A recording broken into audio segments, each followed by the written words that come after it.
আপনার নাম কি ভাইজান? তাসির আলী। তাসির আলী, ফার্স্টে খেলোয়াড় আছেন কি আগে পরে ফুটবল খেলছেন? জীবনও খেলাই নেই বড় ভাই। জীবনেও খেলেন নাই তো পারবেন তো ইনশাল্লাহ?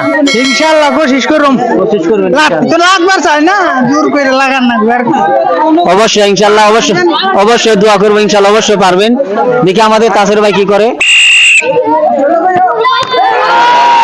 মিস করে ফেলছে, মিস করে বাসের মধ্যে লাগিয়ে ফেলছে। রমজান আলী, আপনি ফুটবল লাঠি দিয়ে টায়ারের ভিতরে দিতে পারবেন? ইনশাআল্লাহ। ইনশাআল্লাহ অবশ্যই দিতে পারবে আমাদের রমজান ভাই। ফুটবল খেলার অনেক শখ, তিনি খেলছেন আগে পরেও। ইনশাআল্লাহ চেষ্টা করব। অবশেষে দিয়ে ফেলছে, অবশেষে আমাদের রমজান ভাই দিয়ে ফেলছে। আপনারা তিনার কেমন লাগতেছে অবশ্যই আপনারা জানতে পারবেন। তো রমজান ভাই, আপনার ইনশাআল্লাহ বলছিলেন কেমন লাগতেছে?